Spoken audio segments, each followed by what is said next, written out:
I used to work as a food delivery driver while I was taking a break from college. It wasn't anything special, but it paid well enough, especially because of the tips. I usually worked late-night shifts, mostly on Fridays and Saturdays, since those were always the busiest nights. People would either be at home or hanging out with friends, ordering food pretty late into the night. This happened on a Friday night around 1 a.m. I was already a few hours into my shift when I got an order that stood out a little. It wasn't just 1 or 2 items. It was a bigger order than usual. It had beer, burgers, and some Chinese noodles. Orders like that usually meant a decent tip, so I didn't think twice before taking it. The address was in a small town area, not too far from where I was, but I knew that area didn't have many houses. It was mostly surrounded by trees and empty land. It had been raining heavily since the evening, and by the time I started driving there, it hadn't slowed down at all. The rain had already caused a power outage in parts of the area, so there were no streetlights. For most of the drive, the only light I could see was from my own headlights. I was driving my old car, which honestly wasn't the best for rough roads, and I remember thinking that if the roads got bad, it might be a problem. After a few minutes on the main road, the GPS told me to turn onto a smaller road, and eventually onto a dirt road. There weren't many houses around, and the road itself was surrounded by thick trees on both sides. I had to keep checking the GPS to make sure I was going the right way. After a few minutes, I reached the house. I parked the car, grabbed the food bag, and got out. The rain was still pouring, so I moved quickly to the front door and rang the bell. I also sent a quick message through the app, just in case. After a few seconds, a young guy answered the door. He looked normal, nothing unusual about him. We exchanged the food and the money without any issue. I thanked him, and he closed the door. Everything felt completely normal at that point.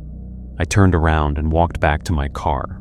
But as soon as I got close, I noticed something was wrong.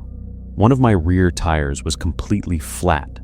At first, I thought maybe it was just bad luck because of the road conditions. The dirt road and the rain could have easily caused it. I got out again and walked around to check the tire properly. That's when I noticed something strange. In the wet mud near the tire, there were footprints. They were deep, clearly visible because of the rain, and they didn't match my shoes at all. The prints looked like they were from heavy boots, and they led from the side of my car straight into the trees. I just stood there for a second, staring at them. Then I heard movement. It sounded like someone walking quickly through the trees, not far away. That's when I stopped thinking about the tire. I immediately got back into my car and locked the doors. My hands were shaking a bit as I started the engine. Driving on that road with a flat tire wasn't easy. The mud made it worse, and I had to go slowly to avoid losing control. After moving a little further down the road, I saw something else that didn't feel right. There was a car off to the side of the road. It looked like it had crashed into the trees. The front end was pushed in, and there was smoke coming from it. I slowed down a bit when I saw it. For a moment, I thought about getting out to check if someone needed help, but something about the situation didn't feel right. The empty road, the footprints, the sound in the trees, it all added up in a way that made me uncomfortable. So I stayed in the car. The road had a lot of turns, and with the rain and the flat tire, it was already difficult to control the car. At one point, I almost lost control completely and nearly slid off the road, but I managed to stop just in time. After that, I didn't take any more chances. I kept driving slowly until I finally made it back onto the main road. As soon as I did, I called the police and told them about the crashed car and the location. I didn't mention everything else at the time, just enough for them to check it out. They said they would send someone right away. The next day, I found out from the police. The car I had seen belonged to another delivery driver. He had been sent to that same area for a delivery. They found the car, but they never found him. There were signs of blood near the vehicle. but no trace of where he went. He was reported missing after that. I kept thinking about the footprints near my car and the sound I heard in the trees. I don't know if it was connected, but it didn't feel like a coincidence. Later on, I even found out that something similar had happened on that same road before. A few people had gone missing in that area the previous year, and no one ever found out what happened to them. After that night, I stopped taking deliveries to places like that, especially during heavy rain. I had only been doing food delivery for a few weeks at that point, mostly working late-night shifts on weekends, because that's when the most orders would come in. Friday and Saturday nights were always the busiest, so I got used to being out pretty late, sometimes driving around areas I normally wouldn't go to during the day. That night was a Saturday, and the weather was terrible. It had been raining for hours, and by around 11 p.m., it had only gotten worse. The roads were nearly empty, and visibility wasn't great even with the wipers going non-stop. I remember I was parked near a small roadside shop when I got the order. What stood out immediately wasn't the food, it was the tip. It was way higher than what I usually saw for a normal delivery. At first I thought maybe it was a mistake, but everything else looked normal, just a simple order. The address, though, was at the very edge of the city, in a low-populated area that I wasn't familiar with. I hesitated for a bit, but eventually I accepted it. I figured it would be quick money and probably not a big deal. I picked up the food and started driving. As I got farther from the main part of the city, everything started to feel more isolated. The streetlights became less frequent, and there were long stretches of road where I didn't see a single car. It was just the sound of the rain hitting the windshield and the occasional flash of lightning in the distance. After about 15 minutes, the GPS directed me onto a much narrower road. It didn't look like a place people drove through often. There were trees on both sides, and the road itself looked slightly uneven, like it hadn't been maintained properly. At the end of that road, there was a single house. No other houses nearby. No lights around, except for a faint one coming from inside. I parked in front and checked the address again just to be sure, and it matched. I grabbed the food and got out. By the time I reached the front door, I was already soaked. I knocked and waited. After a few seconds, the door opened. A woman stood there. She looked like she was in her mid to late 20s. She didn't look unusual or anything, just slightly tired. She gave a small smile and took the food from me. She told me to wait for a minute while she brought the bill and then walked back inside, leaving the door slightly open. I stayed on the porch, trying to avoid the rain as much as possible. A minute passed, then another. I remember starting to feel a little uncomfortable standing there. The whole place was quiet except for the rain, and there was no movement inside that I could see from where I was standing. Then I heard a scream. It came from somewhere inside the house, and it was loud enough that even with the rain, I could hear it clearly. It wasn't the kind of scream someone makes joking around or reacting to something small. It sounded serious, like something was clearly wrong. I froze for a second, trying to process what I had just heard. After that, everything went quiet again. I stood there for a few more seconds, not really sure what to do.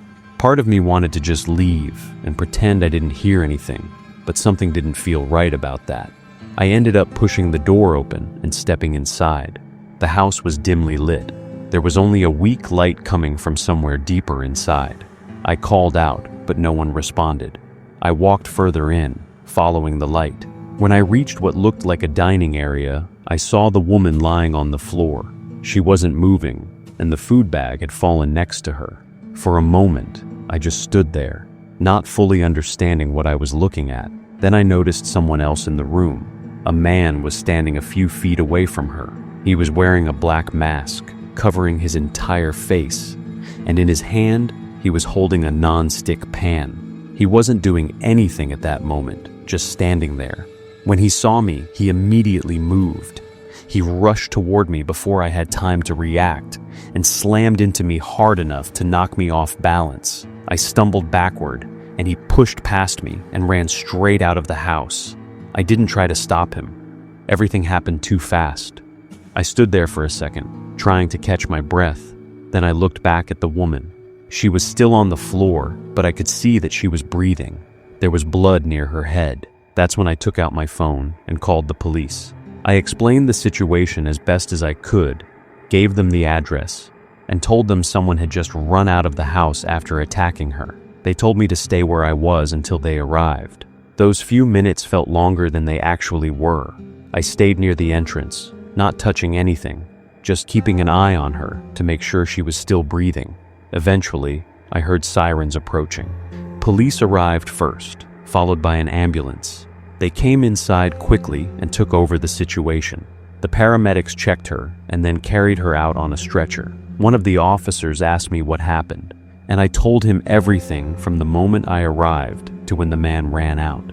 Later, they told me that the man had most likely entered the house during the storm, probably looking to steal something. When the woman went inside to put the food down, she must have seen him, and that's when he attacked her. If I hadn't gone inside when I did, they said things could have turned out much worse. A few days later, I got a message from her. She had survived. She needed stitches and had a head injury, but she was okay. She thanked me for coming inside when I heard the scream. She said if I hadn't, there's a good chance no one would have found her in time. I was working as a food delivery driver for a small Asian restaurant in my town. It wasn't anything special, but for someone my age, it was one of the better jobs I could get, mostly because of the tips. The later it got, the better the tips usually were, especially on nights when the weather was bad and fewer drivers were willing to go out. That night, it had been raining heavily for hours. By the time my shift was nearing its end, the streets were almost completely empty. The rain wasn't stopping, and there were barely any cars out on the road because of it. I remember I was thinking about calling it a night when one last order came in. It was a fairly large order, bigger than what I'd usually get that late. Orders like that usually meant a good tip, so I didn't think twice before taking it. The address was a bit farther out than most of my deliveries, but not too far to be a problem. I picked up the food, made sure everything was packed properly so it wouldn't get ruined in the rain, and started driving. The entire drive there was just me. The sound of rain hitting the windshield, and the wipers going back and forth. The roads were empty enough that it almost felt like the whole area had shut down for the night. When I finally reached the location, I noticed the house sitting slightly off the road, with a small porch in front. There weren't many lights around, but the house itself didn't look abandoned or anything like that. I parked as close as I could and grabbed the food. The moment I stepped out of the car, the rain soaked through my clothes within seconds. I quickly ran up to the porch, holding the food close so it wouldn't get wet, and rang the doorbell. After a few seconds, the door opened. A middle-aged man stood there. He looked like a normal guy. If anything, he seemed overly polite. He looked at me and immediately said I should come inside because of the rain. I told him I was fine, standing at the door, but he insisted. He kept saying it like I had just come through a storm, even though I had only been in the rain for a few seconds. Not wanting to argue, I stepped just slightly inside, enough to be out of the rain but still near the door. He looked at me for a moment and then went to grab a towel, handing it to me like I was completely drenched. I remember thinking it was a bit unnecessary, but I didn't question it. Then he said I should come in properly and have some coffee while he got the money. I told him it wasn't necessary, but he kept insisting, so it felt awkward to say no. At that point, I just wanted to finish the delivery and leave, so I agreed. He led me to the dining room and told me to sit at the table. The house itself looked normal, nothing out of place, just a regular setup, like someone lived there. He brought me a cup of coffee and placed it in front of me, then said he'd go get the bill. I nodded and waited. I took a couple of small sips of the coffee, mostly out of politeness. After that, things got blurry. I don't remember exactly what happened next. The next thing I clearly remember is waking up. My head was spinning, and it took me a few seconds to even understand where I was. Everything felt slow, like my body wasn't fully responding. When I finally managed to sit up, I realized I was still in the same house, but something was very wrong. My pockets were empty. My phone, my wallet, and my car keys were all gone. For a moment, I just sat there, trying to process what had happened. That's when I realized it was the coffee. He must have put something in it. I stood up quickly, but my balance was off. I had to steady myself against the table just to stay upright. The house was completely quiet now. The man was gone. I rushed to the front door and stepped outside. The rain was still pouring just as heavily as before. My car was gone. At that point, panic really started to set in. I was standing there, in the rain, with nothing on me. No phone, no money, no way to contact anyone. I started walking down the road, not really knowing where I was going, just hoping to find someone. After what felt like a long time, I finally saw a house with lights on. I went up and knocked on the door. When someone answered, I explained everything as best as I could. They let me in and gave me a phone to call the police. When the police arrived, I told them everything that happened. After looking into it, they told me something that made the whole situation even worse. The actual owner of that house wasn't even in town. He had been away for work. The man I met wasn't the homeowner. He had somehow gotten access to the house and used it to set up fake delivery orders, specifically targeting drivers late at night. Unfortunately, I was just the one who fell for it. They said they would investigate, but days passed, then weeks, and nothing ever came of it. My car was never found, and the man who did it completely disappeared. After that, I quit late-night delivery job